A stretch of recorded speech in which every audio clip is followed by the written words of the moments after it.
So, good morning, everyone. I'm Dr. Panna, as earlier introduced me, and I'm a consultant psychiatrist at Medanta Hospital. So, today the topic is how to beat anxiety and breathe better. So, for that, we need to know anxiety and we need to identify, within ourselves and even in our surrounding if someone is having anxiety. So, basically, in this session, I will talk about anxiety and different types of anxiety and what all to do. Okay, so anxiety is actually the invisible struggle. We see very happy faces, but within them, the anxiety still is there, and we are not able to find out. And even the people who are there, they don't understand also that it can be anxiety because it has different faces. Anxiety जो है बहुत लोगों को होता है, but लोगों को पता ही नहीं होता है कि it can be anxiety also. अब वो वेट करते रहते हैं एंड देन जब उनको रास्ता मिलता है तो काफी देर हो जाती है.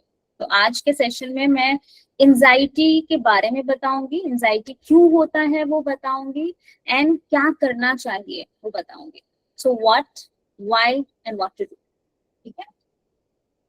सो ये इंट्रोडक्शन तो हो ही चुका है. मेनली मेरा जो एक्सपर्टीज है that is in adult psychiatry, child and adolescent psychiatry, perinatal psychiatry, addiction, as well as neuromodulation. So first of all, introduction to anxiety. Anxiety है क्या basically? Anxiety है कि there is feeling of tension, worries, thoughts, and साथ ही साथ जो है physical symptoms होते हैं जैसे blood pressure बढ़ गया, घबराहट, बेचैनी, restlessness, all these things can be there. So क्या anxiety normal है? एब्सोल्युटली नॉर्मल, क्योंकि हमारा जो बॉडी है ना, इट्स लाइक फोन, कि फोन कोई हैक ना कर सके तो उसमें कुछ सिस्टम्स डाले जाते हैं फॉर प्रोटेक्शन. तो वैसे ही हमारे बॉडी में ये सिस्टम इनबिल्ट किया हुआ है so that we can face the threats. So ये बेसिकली कहा जाता है इसको फाइट और फ्लाइट रिस्पॉन्स, लड़ो या भागो. ठीक है. तो उसके लिए वी नीड समथिंग. अब अगर हमने हमारे सामने कोई हमारे पीछे चाकू लेके पड़ा हुआ है, we can just stand, we need to fight या we just need to escape from there, right? So ऐसे different threats को डील करने के लिए हमारे बॉडी ने एक सिस्टम बनाया हुआ है. तो कुछ भी हो सकता है, एग्जाम का स्ट्रेस हो सकता है, घर या आग में लग गया हो, कोई एनिमल आपके पीछे पड़ा हो, फाइनेंशियल लॉस हो गया हो, या फिर अचानक से आपको पता चला कि आपको कोई टर्मिनल इलनेस है, कैंसर हो गया हो, HIV हो गया हो, any sort of disaster, any sort of stress related to performance. वो एग्जाम में भी हो सकता है, वो सेक्सुअल लाइफ में भी हो सकता है, वो एनी परफॉर्मेंस ऑन स्टेज भी हो सकता है. So this is a very simple diagram, दो इट्स कॉम्प्लिकेटेड फॉर समवन. तो मैं इतना डीपली तो नहीं जाऊंगी ताकि आप लोग कंफ्यूज हो जाओ. सो अगर देखा जाए कोई थ्रेट आता है तो हमारा ब्रेन ना सिग्नल भेजता है. कहाँ भेजता है? बेसिकली एमिगडाला और हाइपोथैलेमस, इन सब जो जगह है ना ब्रेन में, वहां पे सिग्नल जाता है. तो एमिगडाला जो है वो इमोशनल रिस्पॉन्स वगैरह देखता है. हाइपोथैलेमस क्या करता है? बॉडी में डिफरेंट जगहों में सिग्नल भेजता है कि देखो थ्रेट आया है, तो उसको डील करने के लिए अपना जो केमिकल है, हार्मोन्स है, वो रिलीज करो. तो once they start releasing those hormones, वो फिर जाके बॉडी के डिफरेंट पार्ट्स में एक्ट करता है. अब अगर आप भागना चाहते हैं तो आपका विजन सही होना चाहिए. तो हमारा जो प्यूपल्स होता है वो डायलेट हो जाते हैं, हार्ट बीट फास्ट हो जाता है, ब्रीदिंग फास्ट हो जाता है ताकि बॉडी को ऑक्सीजन मिले, ब्लड सप्लाई बढ़े. ठीक है. मसल टेंस हो जाता है बिकॉज रन करना है ना, so muscle has to contract. Body को बाकी चीजें कंपेंसेट करना होता है, सो डाइजेशन स्लो हो जाता है एंड ब्लैडर जो है वो रिलैक्स हो जाता है. इसीलिए आपने देखा होगा बहुत लोग जब कुछ भी थ्रेट आता है देन दे हैव यूरिनेशन. वो अक्सर हम लोग मूवीज में भी देख लेते हैं. बच्चों के साथ भी ये काफी होता है. So that is the body's response कि ब्लैडर खाली करना है, so the body is lighter so that they can fight या फिर escape from that situation. तो ये सारे hormones, chemicals, ये हमें जो है strong बनाता है उस चीज को फेस करने के लिए. अब ये है कि बिना थ्रेट के अगर होगा तो so then we have to think about it कि क्या anxiety abnormal भी हो सकता है. So yes, it can be abnormal as well. अगर एंजाइटी एक्सेसिव है, कोई थ्रेट नहीं है, कोई एक स्ट्रेस था वो चला भी गया फिर भी हो रहा है, ब्रेकअप हो गया बट फिर भी एंजाइटी हो रही है, या फिर कोई भी स्ट्रेस है जिसको आप शायद नॉर्मल तरीके से या आसानी से डील कर पाते थे, but now the bodies reaction is too much, like disproportionate to the situation, और इतना ज्यादा है कि you are not able to focus on your daily routine life. जैसे काम ठीक से नहीं हो पा रहा है, नींद ठीक से नहीं आ पा रहा है, डाइजेशन ठीक से नहीं हो रहा है, बार बार यूरिनेशन का प्रॉब्लम हो रहा है, डेफिकेशन का प्रॉब्लम हो रहा है, उल्टी सा मन कर रहा है, कुछ खा नहीं पा रहे हैं, ऑल दिस थिंग्स अगर है then it is abnormal, then it can be anxiety disorder. अब एंजाइटी के बारे में हमें क्यों सोचना चाहिए?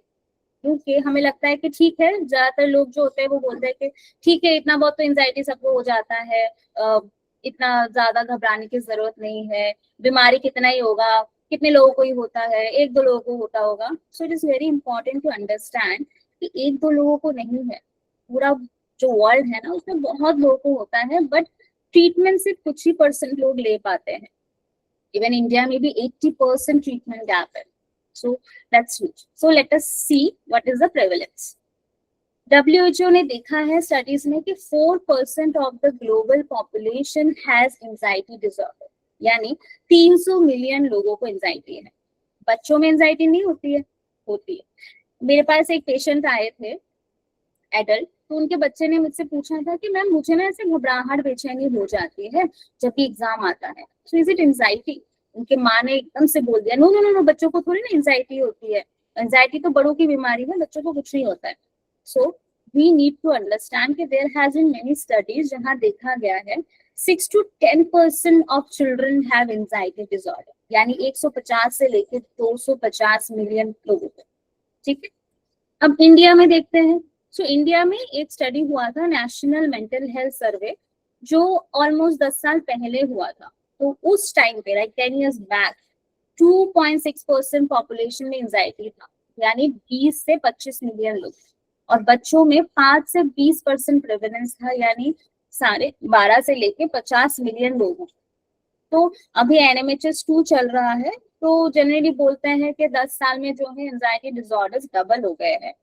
So let us see how much it has reached. तो आप सोचो कि कितने लोगों को इंडिया में एंजाइटी है, और अगर 80% ट्रीटमेंट गैप है तो कितने लोगों को ट्रीटमेंट नहीं मिल रहा है, because there is no kids problem. Females में बहुत ज्यादा देखा गया है, 6 से लेके 18 साल की उम्र में जो है एंजाइटी की प्रॉब्लम जनरली स्टार्ट हो जाती है। अब समझते हैं कि एंजाइटी होगा तो क्या क्या सिम्टम्स हो सकते हैं, how should we know. So basically इसमें साइकोलॉजिकल सिम्टम्स हो सकते हैं, जिसको हम बोलते हैं कि चिंता होना, ज्यादा सोचना, बहुत ज्यादा फ्यूचर के बारे में अप्रहेंसिव होना कि ये कैसे होगा, वो कैसे होगा, मैं कर पाऊंगा नहीं कर पाऊंगा, ऐसे थॉट्स आना। फिजिकल सिम्टम्स भी होते हैं, जैसे कि मुंह सूख जाना, बहुत पसीना आना, हाथ कांपना, और सांस लेने में दिक्कत होना, सर चकराना, सर भारी हो जाना, all this symptoms can be there. तो इसकी वजह से क्या होता है, लोग ना सोशल इंटरेक्शन अवॉइड करते हैं, जो स्ट्रेस है उसको अवॉइड करने लग जाते हैं। जैसे अगर ऑफिस में स्ट्रेस है तो जाएंगे नहीं, उनको लगता है कि नहीं नहीं मैं वहां जाऊंगा तो मुझे एंजाइटी हो जाएगी, तो दे स्टार्ट अवॉइडिंग। लिफ्ट में जाऊंगा तो घबराहट हो जाएगी, तो लिफ्ट नहीं सीढ़ियां यूज करूंगा। अगर मैं हाइट पे जाऊंगा तो मुझे घबराहट हो जाएगी, इस चक्कर में कभी छत पे ही नहीं जाऊंगा। ठीक है, एंड कॉग्निटिव सिम्टम्स भी हो सकता है, जैसे भूलने का प्रॉब्लम हो गया या कंसंट्रेशन में प्रॉब्लम हो गया, जिसके वजह से परफॉर्मेंस भी कम हो जाता है। तो ये तो हो गया ओवरऑल बातें। लेकिन पेशेंट जो है जब आते हैं वो अलग अलग सिम्टम्स लेके आते हैं, which are also indicative of anxiety. चलिए सुनते हैं उनको। जैसे घबराहट, बेचैनी, थरथराहट, सर चकराना, स्वेटिंग, चेस्ट पेन, छाती भारी हो जाना, जी मचलाना, कोई कोई तो ऐसे बोलते हैं कि गैस पेट से सर में चढ़ गई। एंड जब हम थोड़ा थोड़ा समझने की कोशिश करते हैं, देन वी कम आउट कि इट्स एंजाइटी। सो बाकी जैसे कि ना माइंड फॉगिंग, बहुत स्टूडेंट्स आके बोलते हैं कि मैम माइंड फॉगिंग हो रही है, पढ़ाई ठीक से नहीं हो पा रही है। देन जब एसेस करते हैं, then it comes out to be anxiety. Negative सोचना, नींद ना आना, ब्लैकआउट हो जाना, डर लगना कि जैसे मैं मरने वाला हूँ, चोकिंग हो जाना, ब्रेथलेसनेस हो जाना, मुंह सूखना, मसल टाइटनेस, सर भारी, जोन्ड आउट हो जाना। I have seen people with anxiety, जो डिस्कशन चल रहा है, अच्छा डिस्कशन चल रहा है, but they are zoned out, and they are like they will ask क्या बताया था, मैं ध्यान नहीं दिया, ध्यान ना देना। ठीक है, all this things can happen. बहुत लोगों के हाथ पैर भी कांपते हैं, फिर बटरफ्लाई सेंसेशंस होते हैं स्टमक में, हर टाइम बोलते हैं कुछ ना कुछ पेट में जैसे भारी भारी सा लग रहा है, कुछ घूम रहा है, then they will not eat. पेट में हलचल सा होना, कंसंट्रेशन कम हो जाना, आजकल तो जेंजीज बोलते हैं you know what I am having spiralling, so that's what anxiety. फिर उसके बाद बाथरूम जाना, जैसे बहुत लोगों को बार बार defecation, urination, alternate constipation and diarrhoea के एपिसोड्स आना, एग्जाम से जस्ट पहले डायरिया होना, या फिर एग्जाम से जस्ट पहले घबराहट, बेचैनी, नींद ना आना, अक्सर बच्चों में ये सब चीजें देखा जाता है, which is actually anxiety. Performance anxiety बहुत बच्चों को होता है, विच वी इग्नोर, या फिर एंजाइटी जब कोई भी रिपोर्ट करता है वी से कि अरे ये सब तो सबको होता है, अच्छा खाओ पियो ठीक हो जाएगा, but you need to address this actually. तो अभी एंजाइटी से तो एक सिम्टम हो गया, तो एंजाइटी के जो सिम्टम्स होते हैं ना वो अलग अलग डिसऑर्डर में अलग अलग तरीके से प्रेजेंट कर सकता है। दो द क्लिनिकल जो भी सिम्टम्स है this are almost same with some add ons. जैसे अगर जनरलाइज्ड एंजाइटी डिसऑर्डर है तो सारा दिन चिंता चलता रहेगा, सारा दिन घबराहट, बेचैनी हो रही है, मतलब कभी भी ऐसे बीच में ऐसा टाइम आ गया कि चलो टीवी देख लिया, थोड़ा ठीक महसूस कर रहे, बात कर लिया, ठीक महसूस कर रहे, but back to zero again they will have the anxiety. तो that is actually generalised anxiety. Separation anxiety बच्चों में कॉमनली देखा जाता है जब स्कूल जाने लगता है बच्चा, या फिर पेरेंट्स कहीं दूर काम कर रहे हैं, तो अक्सर वी सी एडल्ट्स जो हमारे पास 20-22 साल की उम्र में आते हैं, चाइल्डहुड हिस्ट्री देते हैं कि पेरेंट्स कभी साथ में थे नहीं और हमेशा एंशियस रहते हैं और वो कभी एक्सप्रेस ही नहीं कर पाए, तो उनका डिस्ट्रेस ये होता है। सो वो कंटिन्यू जाते जाते जाते जाते फिर एक टाइम आता है कि body can take it, then they land up into anxiety disorder. तो अगर हमें सेपरेशन एंजाइटी का कॉन्सेप्ट पता होता तो शायद थेरेप्यूटिक इंटरवेंशन करके हम वो चीजें ठीक कर पाते हैं, और वो बच्चा जो एक 6 साल में सेपरेशन एंजाइटी से भुगत रहा था वो 24 साल में नहीं आता विद जनरलाइज्ड एंजाइटी। फिर सोशल एंजाइटी होता है, बहुत लोगों को लगता है तो इंट्रोवर्ट है बस, but the person may have social anxiety. I have seen patients consuming alcohol ये सोच के कि शराब पीने के बाद ना मैडम कॉन्फिडेंस आ जाता है, तब मैं लोगों से बात कर पाता हूँ, जबकि वो सोशल एंजाइटी बिना अल्कोहल के भी सॉल्व किया जा सकता। तो एक चीज ना दूसरे चीज में फिर चला जाता है। देन पैनिक डिसऑर्डर हो सकता है, आजकल कॉमन हो गया है बहुत पैनिक डिसऑर्डर, क्योंकि there be episodes of panic attacks जहाँ पे बहुत ज्यादा घबराहट, बेचैनी, you feel like you are having an heart attack, सर चकराना, बार बार ऐसे विचार आना, किसी किसी को तो इतना ज्यादा एंजाइटी होती है कि they feel like going out, तो that is actually panic attack. अगर ईसीजी नॉर्मल है, इको नॉर्मल है, everything is fine, then do visit a psychiatrist, because heart attack की तरह ही अक्सर प्रेजेंट करता है पैनिक अटैक। फोबिया, जैसे मैंने आपको लिफ्ट का एक एग्जांपल दिया, so phobia is fear of something which leads to anxiety. वो क्लोज स्पेसेस का हो सकता है, क्राउडी एरिया का हो सकता है, यू आर ट्रैवलिंग अलोन, या फिर किसी को एनिमल से होता है, किसी को हाइट से होता है, so all this things can be phobia. तो हम बहुत लूजली यूज करते हैं phobia term, but phobia is a disorder and it can be treated. Mixed anxiety and depression में डिप्रेसिव सिम्टम्स भी आ जाते हैं, and then both the treatment is important. OCD हम बहुत लूजली यूज कर लेते हैं, but OCD is a very anxious disorder. OCD में जो इंसान को अगर मान लो ऑब्सेशन है डर्ट एंड कंटामिनेशन का, कंपल्शन है हैंड वॉशिंग का, तो वो इंसान जानबूझ के हाथ नहीं धो रहा है, या फिर उसको ऐसा नहीं है कि पसंद है हाथ धोना, वो इसलिए धो रहा है क्योंकि उसको बहुत एंजाइटी होती है। बार बार ताला चेक करना, नॉब चेक करना, हर चीज को सिमेट्री में रखना, हर चीज को परफेक्ट मतलब परफेक्शनिज्म के साथ करना, this things are associated with anxiety. अगर वो नहीं करते हैं ना, उनको बहुत बेचैनी होती है। तो हम लोग लूजली लोगों का मजाक उड़ा देते हैं कि देखो ये फिर से जूतों को सीधा कर रहा है, फिर से ये स्विच को 2 बार दबा रहा है, अरे क्यों अपने दिमाग में ये सब बोझ रख रहा है, just take it lightly and all those things. But उनको इतनी एंजाइटी होती है, वो अगर आपको नहीं होगा ना तो आपको पता नहीं चलेगा कि how much severe it is. Then organic anxiety disorder भी होता है, हेड इंजरी हो गया, जनरली फ्रंटल लोब इंजरी में हो सकता है, बहुतों को स्ट्रोक में एंजाइटी होता है, किसी को अगर थायराइड की प्रॉब्लम है, डायबिटीज है, ट्यूमर है, जैसे पिट्यूटरी ट्यूमर हो गया, एडिनल ट्यूमर हो गया, कैंसर के पेशेंट्स जो होते हैं उनमें भी एंजाइटी होता है, that are like metabolic cause, ये सब होता है, that can also be treated. अक्सर लोगों को लगता है कि स्ट्रोक हुआ है, recently I saw a patient was going through anxiety, but family members were like कि stroke है तो anxiety तो होगा, क्योंकि हाफ बॉडी काम नहीं कर रही है तो बंदा तो उदास ही होगा ना, बंदा तो एंशियस होगा.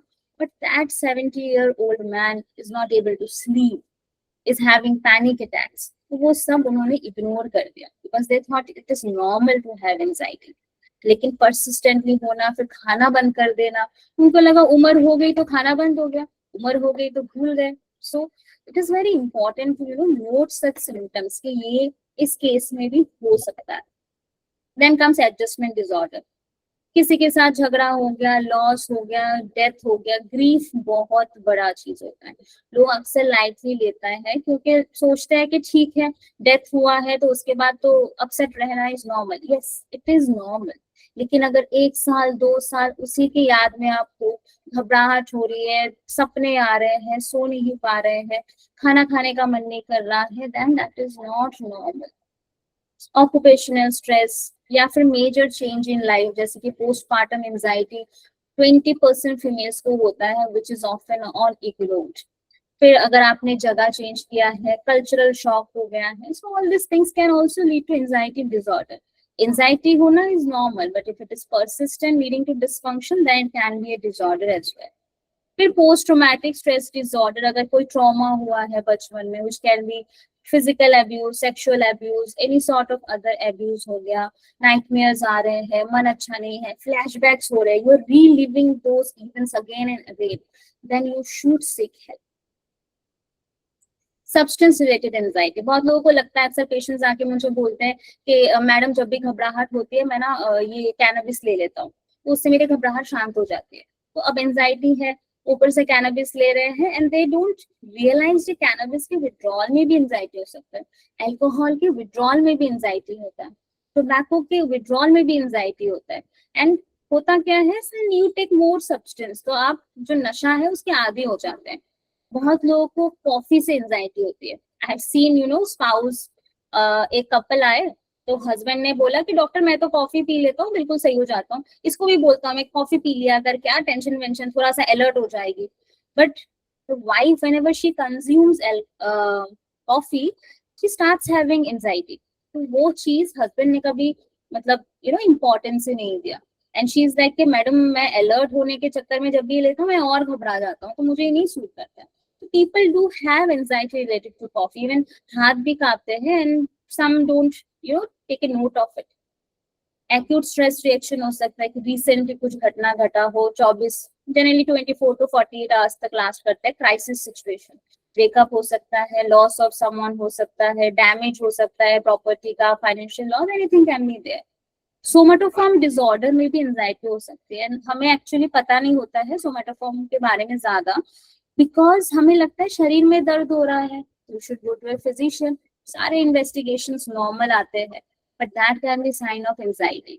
तो बहुत लोगों को अलग अलग सोमैटिक सिम्टम्स होते हैं जैसे कि बार बार उल्टी आना, which is psychogenic vomiting, investigations are completely normal, बार बार यूरिनेशन होना, ब्लैडर इज कंप्लीटली फाइन, कोई न्यूरोजेनिक ब्लैडर नहीं है, एंड टेम्पोरल रिलेशन है विद द स्ट्रेस, बॉडी में पेन होना, सर भारी हो जाना, सर चकराना, all this can be part of somatoform disorder which comes with anxiety.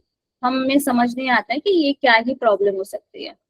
Anxious and avoidant personality, बहुत लोग बचपन से ही जो है ना घबरा जाते हैं. जैसे टीचर ने सवाल पूछ दिया, बच्चा घबरा जाता है कि आंसर दूं कि ना दूं, अगर मैं आंसर गलत दे दिया तो शायद बाकी बच्चे मेरा मजाक उड़ाएंगे. वाइवा से पहले बहुत एंजाइटी होना, स्टेज से पहले एंजाइटी होना, लोगों से बात करने से पहले 4 बार सोचना कि मैं अगर बोलूंगा तो सामने वाला क्या सोचेगा, fear of rejection, fear of judgement. So this leads to avoidant behavior कि मैं जाऊंगा ही नहीं, बात ही नहीं करूंगा, चुपचाप रहूंगा. This all can be because of anxious and avoidant personality. Tubercular medications के वजह से भी हो सकता है. बहुत लोगों को ADHD जिनको होता है, gradually in adulthood they can have anxiety disorder. So it's very important to identify ADHD in the primary stage. अब ये एंजाइटी क्यों है, फिजिकल जो साइकोलॉजिकल एंड फिजियोलॉजिकल रिस्पॉन्स है वो तो हमने समझ लिया. So why this disorder is there, so we have to understand वो जेनेटिक्स भी हो सकता है. आई मीन टू से अगर मेरे फैमिली में किसी को अगर एंजाइटी डिसऑर्डर है then one can have anxiety, 15 to 20% risk होता है एंजाइटी होने का. हमारे ब्रेन में कुछ स्ट्रक्चरल चेंजेस हो सकते हैं, न्यूरोट्रांसमीटर्स में चेंज हो सकते हैं, जैसे कि डोपामिन, सेरोटोनिन, नॉरएपिनेफ्रिन, उनमें कुछ चेंजेस की वजह से। And even there are studies जो कहता है क्रॉनिक स्ट्रेस में there are changes in the neurons and all, तो अल्टीमेटली सेरोटोनिन, डोपामिन वो कम हो जाता है, which can lead to anxiety.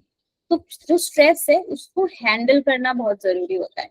And neurobiology में जो हमने एमिगडाला पढ़ा था उसका एक्टिविटी बढ़ जाता है, जो हमारा जो फ्रंटल कॉर्टेक्स है उसका जो कंट्रोल है एमिगडाला के ऊपर वो कम हो जाता है, हिप्पोकैम्पस का डिसफंक्शन हो जाता है। तो इन सब के प्रॉब्लम की वजह से होता क्या है, हम जनरलाइज कर देते हैं। जैसे शुरू में मैंने बताया था कि एक थ्रेट होता है जिसके वजह से एंजाइटी होती है, लेटर ऑन हर किसी कंडीशन में एंजाइटी होने लग जाती है। तो ये जो ओवर जनरलाइजेशन है वो उसके वजह से हो रहा होता है। हमारे बॉडी में कॉर्टिसोल बढ़ जाते हैं, किसी की personality traits, parent trait, trauma, ये सारे फैक्टर्स भी लीड टू एंजाइटी डिसऑर्डर्स। अब करें क्या, एंजाइटी होगा तो, है ना, इतना सारा कुछ मैंने बता दिया एंजाइटी के बारे में, but there has to be some take home message कि करना क्या है। So very simple, deep breathing exercise करना है। Take slow deep breaths. I prefer box breathing, which helps a lot. It has helped many of my patients. 4 seconds inhale, एकदम पेट फुला के, 4 seconds hold your breath and 4 seconds exhale through mouth. At least 10 बार आप कर लो, सोने से पहले, जागने के बाद, and whenever you are anxious or you have some negative thoughts.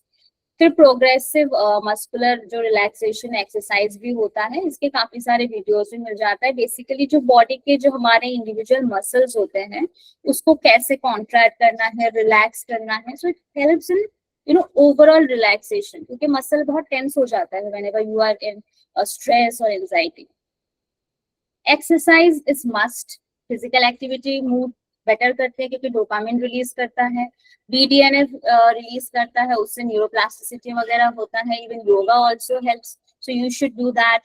Healthy habits बहुत इंपॉर्टेंट है, सही टाइम पे सोना, फोन कम चलाना, खाना अच्छा खाना, कैफीन का यूज थोड़ा कम कर देना, and no to any substance abuse. Stress हो रहा है, स्मोक कर लेते हैं, नो। एडिक्शन जो है वो और बढ़ा देता है anxiety in the long term. Anxiety हो रही है, शराब पी लेते, no. So no to substance and talk to someone.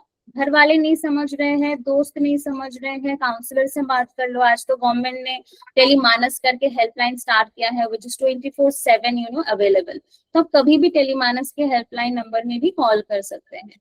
So when there is nobody around you, then just call Telemanas. And अक्सर मैंने लोगों को देखा है, स्ट्रेस है तो दे ट्राई टू अवॉइड कि हाँ मैडम सब ठीक हो जाएगा, मुझे तो पता है कि ठीक ही हो जाएगा, कभी ना कभी तो ठीक हो जाएगा। ये बोल तो देते हैं, लेकिन बैक ऑफ द माइंड हमारा जो सबकॉन्शियस है वहां पे चलता ही रहता है ये सब चीजें कि कैसे होगा, कैसे करूंगा, इतना कैसे घाटा हो गया, इतना कैसे लॉस हो गया, ये कैसे मुझे छोड़ के चले गए। So all this things can lead to basic anxiety and those physical symptoms. So it is very important, stress है तो है। फॉर एग्जाम्पल, अगर मान लीजिए 1 करोड़ का आपको लॉस हो गया है, so now you have to figure out, right, कि मुझे क्या करना है, कैसे करना है, रादर देन थिंकिंग कि हाँ लॉस हो गया, अरे बाप रे लॉस हो गया, कैसे होगा, क्या होगा, कब करूंगा, हाँ ठीक है हो ही जाएगा। पॉजिटिव थिंकिंग जिसको हम अक्सर बोलते हैं कि पॉजिटिव सोचो। कैसे पॉजिटिव सोचो, you have to think rationally. तो प्रॉब्लम सॉल्विंग पे फोकस करना चाहिए एंड रैशनल सोचना चाहिए। अक्सर कुछ लोगों को पॉजिटिव थिंकिंग बोलने से हेल्प होता है कि हाँ एग्जाम में पास हो जाऊंगा, हाँ हाँ हो ही जाएगा, कुछ ना कुछ हो जाएगा, नीट में मुझे मिल जाएगा। बट रैशनल थिंकिंग मीन्स हाँ लास्ट टाइम मेरा नहीं हुआ था क्योंकि मेरा ये पॉइंट जो है मिसिंग था, ये मैं नहीं कर पाया, सो इसलिए मैं इस बार करूंगा। 1 करोड़ का लॉस हुआ है, this are my faults, now I have to take care of all this, now I will take this steps. अभी हर चीज में ना रैशनल थिंकिंग बहुत जरूरी होता है। So you have to focus on problem solving and हर बड़े टास्क को छोटे छोटे चीजों में ब्रेक डाउन करना है, otherwise you will have anxiety, अरे बाप रे इतना सारा चीजें मैं कैसे करूंगा। सो time management that is very important. And अक्सर ना लोग ये बोलते हैं कि मैडम कोई नहीं है बात करने के लिए, मैं किसको बताऊं, और अगर मैंने घर वालों को बता दिया तो वो टेंशन में आ जाएंगे, तो उनको बता के तो फायदा ही नहीं है, तो अंदर ही अंदर वो चीजें ना दबा के रखते हैं। And when you do that then it leads to anxiety. तो ये नहीं करना है, कोई नहीं है बात करने के लिए, कोई समझ नहीं रहा है, then you can write it down. I always tell my patients, start this habit of writing diary. Diary लिखने में बोर हो रहे हो तो फोन में do record as if you are talking to someone. तो रिकॉर्ड करना बहुत हेल्प करता है. रिकॉर्ड करके you can just delete it later on. And then mindfulness. हर चीज जो कर रहे हो बी प्रेजेंट विद दैट. खाना खा रहे हो तो वही उसी पे फोकस करो. खाना खाने के टाइम ये मत सोचो कि अरे बॉस ने ये काम दिया हुआ है, वो काम दिया है, मुझे वो करना है, कल एग्जाम मेरा इतना चैप्टर पढ़ना बाकी है. नहीं. Eating means eating. You are doing anything else, like अगर कपड़े बदल रहे हो, नहा रहे हो, तो उसमें प्रॉपरली यू डू. फोकस करो हर एक चीज को. So that will help you out in distraction. And grounding also helps whenever you are having panic attack. So deep breathing करना है, grounding करना है. Grounding is a very simple technique. 5 4 3 2 1 technique है. 5 देखने की चीजों पे फोकस करना है इन द सराउंडिंग. 4 टच करने की चीजों पे फोकस करना है. 3 सुनने की चीजों पे फोकस करना है. एंड 2 जो है आपको स्मेल की चीजों में फोकस कर सकते हैं, लाइक परफ्यूम और एनीथिंग एल्स. जैसे बहुत लोग अगरबत्ती जलाते हैं, you can focus on that. या फिर टेस्ट, एक टेस्ट सेंसेशन. कोई भी पंजेंट या भी कुछ ऐसा नहीं यूज करना है. जस्ट सिंपल एक whatever you like, सौंफ हो गया, इलायची हो गया, मुंह में रख के just feel the taste of that. So it will help in distraction. If still there is no improvement, अब क्या करें? तब जाना चाहिए एक साइकियाट्रिस्ट के पास. अगर वो आपके डेली लाइफ को अफेक्ट कर रहा है, काम को अफेक्ट कर रहा है, पढ़ाई नहीं हो पा रही है, रिलेशनशिप इश्यूज आ रहे हैं, नींद नहीं आ रही है, खाया नहीं जा रहा है, और परसिस्टेंटली 2 हफ्ते से ज्यादा हो रहा है, it is affecting your physical health also, then it can be a disorder. Then seek help as soon as possible. जाना है साइकियाट्रिस्ट के पास, बताना है कि मुझे ये प्रॉब्लम है. अब डिसऑर्डर्स में करेंगे क्या अलग से साइकियाट्रिस्ट? सो बेसिकली ऐसा कुछ हवा में नहीं बातें होती. Everything is evidence based. So there is medication, there is psychotherapy. Always I tell my patients कि 70% medications are going to help and 30% therapy and lifestyle modifications, these all things are going to help. सिर्फ दवाई लेने से नहीं होगा, सिर्फ therapy लेने से नहीं होगा, दोनों का combination is a must. Psychotherapy ऐसा नहीं है कि ऐसे बातचीत करना है बस. नो, इट्स टॉक थेरेपी हम बोलते हैं to understand, but it's not कि चलो मैंने एडवाइस दे दिया. No, there are so many therapies. Okay, like cognitive behaviour therapy है, सिस्टमेटिक डिसेंसिटाइजेशन है for phobia, exposure and response prevention है फॉर ओसीडी, क्राइसिस इंटरवेंशन है एक्यूट स्ट्रेस डिसऑर्डर के लिए, एडजस्टमेंट डिसऑर्डर के लिए, सुसाइडिलिटी के लिए, सपोर्टिव साइकोथेरेपी है कॉमनली अगर स्ट्रेस है उसके वजह से, अगर एंजाइटी हो रही है, for that. And now with advancement in science and technology, we have neuromodulation also. Vagal nerve stimulation के devices are there which helps in panic attack episode. When panic attack आ रहा है तो you can just keep it here. It will stimulate the vagus nerve to just relax you, to calm you down, to decrease your heart rate, to balance your anxiety. RTMS है, TDCS है. This all help in stimulating the area of brain जो under stimulated है, so that you come out of anxiety. जो हम बोलते हैं ना biochemical, because psychiatric disorders are always bio psycho social. Biological भी है, साइकोलॉजिकल भी है, सोशल भी है, तीनों पे काम करना है. But there are some disorders which is completely biochemical. In that this methods really work well. अब करना क्या नहीं है वो भी जरूरी है जानना, बिकॉज अक्सर हमारे पास पेशेंट्स आते हैं कि मैडम मुझे पता नहीं था तो नींद की दवाई ले लिया, ठीक हो गए. सुन लो, नो रैंडम गमीज और sleeping pills from medical store, क्योंकि आपको उसकी आदत लग जाएगी. ट्रीटमेंट डिले नहीं करना है, अवेयरनेस स्प्रेड करना है, और जितना हो सकता है लोगों को आपको सपोर्ट करना है. ठीक है, कोई भी रैंडम टेक्निक सोशल मीडिया में नहीं यूज करना है. It is not like evidence based, क्योंकि आजकल हर लोग जो है बैठे हुए हैं ज्ञान देने के लिए, अपने नुस्खे बताने के लिए. रैंडमली कुछ नहीं फॉलो करना है. जिसका एविडेंस है, कोई ऑथेंटिक पर्सन बोल रहा है तो उसका फॉलो करना है. Because one of my anxiety patient told me के डॉक्टर मैंने ऐसे वीडियो में देखा है कि पेपर में अगर अपना गोत्र ये सब लिख के पानी में डाल दोगे तो एंजाइटी ठीक हो जाएगा. This is like it doesn't have any evidence and I don't know how people follow all this, but हाँ लोग फॉलो कर लेते हैं, क्योंकि जब आप लाचार है ना तब आपको पता नहीं होता है क्या करना है. जहां से जो कुछ भी मिलता है, you just try to gain that and accept that and follow that. ठीक है, और अगर आप किसी भी इंसान को जानते हैं एंजाइटी है, don't stigmatise and you should know your rights. जो मेंटल हेल्थ केयर एक्ट है, it specifically mentions about right to community living, equality and non discrimination. So अगर आप नौकरी कर रहे हैं, आपको एंजाइटी है, डोंट हाइड, डोंट थिंक कि अरे एंजाइटी की वजह से मुझे नौकरी से तो नहीं निकाल देंगे।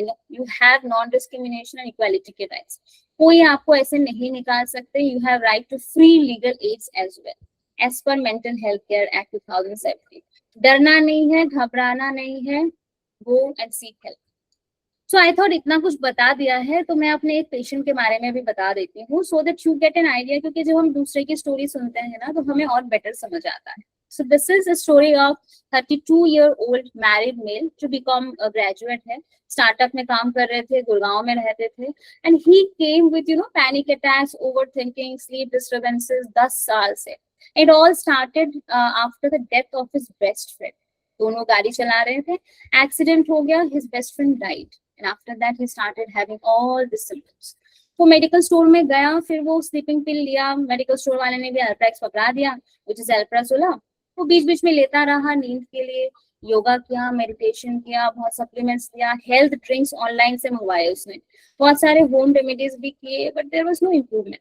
सबने उसको बोला कि हाँ ठीक है, जाने वाले चले जाते हैं, it's fine, get over it, you have a life, you have an occupation, focus on that. But he was not able to forget that, and he was not able to express to anyone कि वो कितना ज्यादा परेशान था। धीरे धीरे जो है एंजाइटी बढ़ती गई, पैनिक अटैक्स होने लगे, और पैनिक अटैक्स में ऐसा लगता है जैसे कि हार्ट अटैक आने लगे। फिजिशियन के पास गया, ईसीजी किया, इको किया, टीएमटी, एक्सरे, सब कुछ कराया, but there was no improvement in every investigation थे नॉर्मल। फिर एक फिजिशियन ने बोला एक बार साइकाट्रिस्ट को दिखा लेना, but stigma. So ultimately he thought कि नहीं नहीं, मेरा दिमाग थोड़ी खराब हो गया, पागल थोड़ी हो गया, क्यों जाना है। फैमिली ने फिर बहुत सारा पूजा पाठ किया, कुछ फायदा नहीं हुआ। एंजाइटी धीरे धीरे 2 साल से बढ़ता गया। उसको लगा कि चलो अल्कोहल पी के देखते हैं। उसने अल्कोहल भी पिया कि एंजाइटी खत्म हो जाए। जब एंजाइटी खत्म होने के लिए अल्कोहल पीता, बस पी के सो जाता, अगले दिन और घबराहट होती क्योंकि विड्रॉल था। तो धीरे धीरे करके कंसंट्रेशन खराब हो गया, डिप्रेसिव सिम्टम्स आ गए, काम में फोकस नहीं कर पा रहा था, तो ही लॉस्ट हिज जॉब, वो और ज्यादा स्ट्रेस हो गया। So ultimately the alcohol consumption also increased.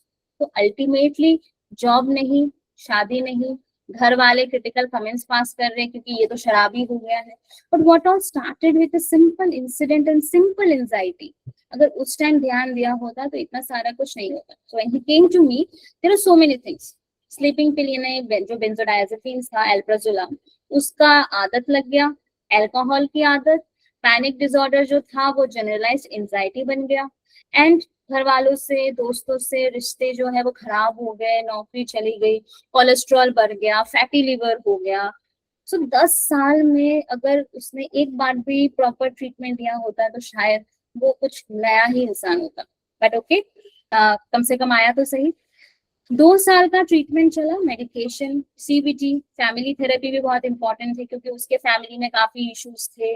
So after family therapy उनकी अंडरस्टैंडिंग बेटर हो गया, वो सपोर्टिव होने लग गए, and they started understanding him better, and वो भी एक्सप्रेस करने लगा चीजों के बारे में, क्योंकि हमारी लाइफ है ना, स्ट्रेस तो आएगा ही, और भी स्ट्रेस आए 2 साल में, but he was able to deal with that, his family support was there, he was able to express them well.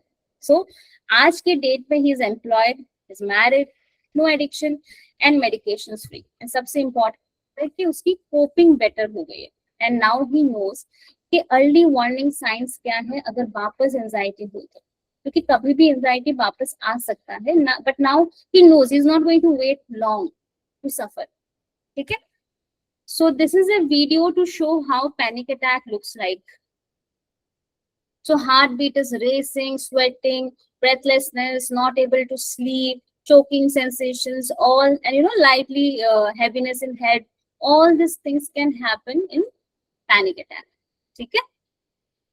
So the conclusion is anxiety is normal, but it can be managed. Disorder है तो दिखाना है, अपने triggers को जानना बहुत जरूरी है, and to know the strategies, that is also very important. क्योंकि जनरलाइज जो स्ट्रेटजीज होता है ना कि पॉजिटिव सोचो, दीवारों पे कुछ लगा दो, or every day, motivate yourself. It doesn't work for everyone. Yes, it works for some, it doesn't work for some. अपना जो strategy है वो समझना जरूरी है. And you are not alone. Reach out whenever you think कि नहीं मुझे दिखाना चाहिए. दिखाने में कोई खराबी नहीं है. No one is tagging you with anything. But to know कि what is happening with you, that is very important. ये जैसे कुछ एंजाइटी से किसी की आई साइट से कुछ रिलेट करता है क्या? ओके, सी एक चीज होता है डिसोशिएटिव ब्लाइंडनेस. तो क्या होता है, वो तब होता है जब हम कुछ चीजें देखना नहीं चाहते हैं. हमारे साथ ऐसी कुछ अनहोनी घटना हो गई है, which can be any sort of abuse, accident or anything, और हम वो फेस करने में डर रहे होते हैं. तो वो एक इंटरनल एंजाइटी क्रिएट होते हैं. उसमें आंखें ठीक होते हुए भी हमें शायद दिखाई ना दे. And that can be dissociation, यानी हमारा जो माइंड और जो बॉडी है वो एक साथ सिंक में तब काम नहीं करता है. And there is a very interesting and a very good movie also about it. आप अगर कभी भी टाइम मिले, जब आपकी आंखें ठीक हो जाएंगी, you can watch the movie called पटाखा, which is in Hindi. And that movie shows कि हम लोग जो छोटी छोटी चीजें इग्नोर कर देते हैं, and that can result into dissociative blindness. और लोग उसमें एक इंसान बोल नहीं पाता है क्योंकि वो बोलना चाहता था मतलब बहुत टाइम से, बट वो अपॉर्चुनिटी नहीं मिली, तो अल्टीमेटली वो पूरा जो है ना गला बंदी हो गया. But every investigation was normal. ठीक है, so that can happen. So the question is basically to understand the definition better. Is the term deficiency of serotonin is a myth, or it is right that you inherit a deficit and then you manage through medicine?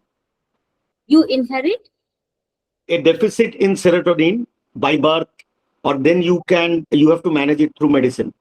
Is it a right question? That is my point. So it is not actually serotonin deficiency. There are so many genes which are responsible for changes in the brain, for all other organs also. तो वो बहुत सारे genes है, जैसे linkage study हुआ है, gene association studies हुए हैं, twin studies हुए हैं. So they have found out some genes which are responsible for the changes in brain and neurons.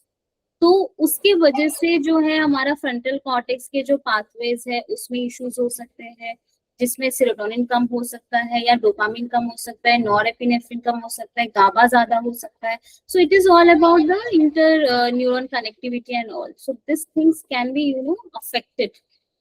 तो वो बेसिकली, फॉर एग्जाम्पल अगर फैमिली में किसी को एंजाइटी है, so there is 15 to 20% risk. If you carry on the gene forward, then you can have anxiety. If you don't have that gene active in your child, then the child may not have anxiety. It's like a family में diabetes है तो घर में भी हो सकता है, किसी को hypertension है तो family में बच्चों को भी हो सकता है. It's like that. It's all about genes. And दवाई से ठीक होने का वही है कि it will depend कि वो anxiety normal reaction में है कि disorder में है. If it is disorder, then दवाई से ठीक हो सकता है, थेरेपी से ठीक हो सकता है. पर्सनैलिटी डिसऑर्डर अगर हो रहा है तो therapy will benefit more than medications. तो दैट इज लाइक कि कितना टाइप ऑफ एंजाइटी है, इसलिए मैंने पहले ही बोला था कि the symptoms will also depend on the type of disorder. So I can't treat any personality disorder with medications. I can't treat the disorders जिसमें स्ट्रेस है with medications. You will need therapy as well. So it's like किसी के घर में अगर death हो गया, loss हो गया, मैं दवाई देके क्या कर लूंगी? वो गरीबी में है तो उसका जो स्ट्रेस है वो गरीबी है, तो एंजाइटी तो होगा ही ना. तो you will focus on problem solving कि इस गरीबी से कैसे निकल सकते हैं, इस लॉस से कैसे निकल सकते हैं, डेथ का जो सदमा है उससे कैसे निकल सकते हैं. It's like that.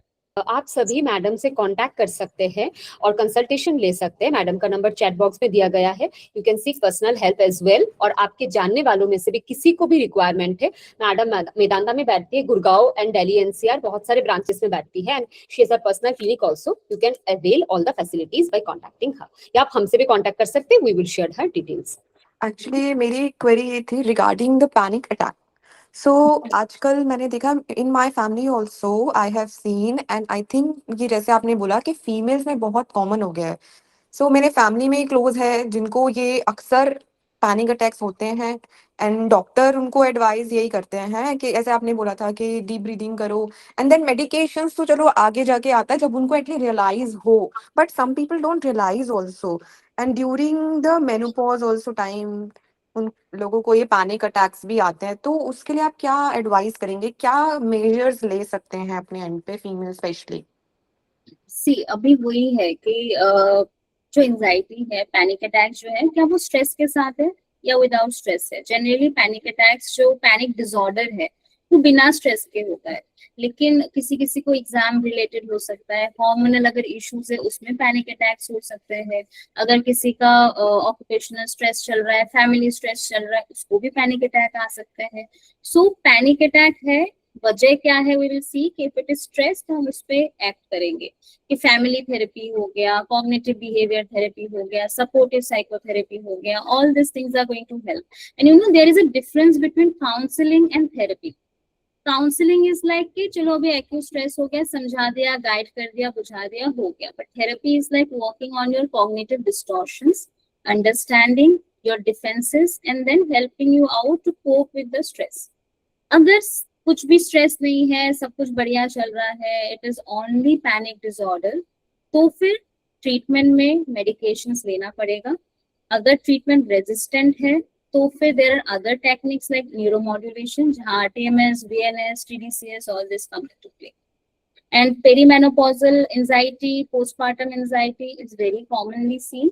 And if deep breathing, yoga, meditation, that is not helping, that means it can be disorder. So you need to show a psychiatrist. Sometimes people don't want to agree also, okay, like as you said, na, that they have this disorder. So So I you think for that counseling is very important. बिल्कुल to understand, क्योंकि सी लोगों को कैसे पता चलेगा कि ये anxiety हो सकती है उनको? तो अगर मेरा बीपी अगर बढ़ेगा तो मुझे फिर पता चलेगा ना कि मुझे हाइपरटेंशन है, शुगर बढ़ेगा तो मुझे पता चलेगा कि मुझे डायबिटीज है, मेरा हीमोग्लोबिन कम होगा तो पता चलेगा एनीमिया है। बट एंजाइटी का ऐसा कुछ टेस्ट नहीं है ना, इट्स जस्ट बातचीत करके we can educate, we can point out and we can guide कि yes these are the symptoms of anxiety you are having.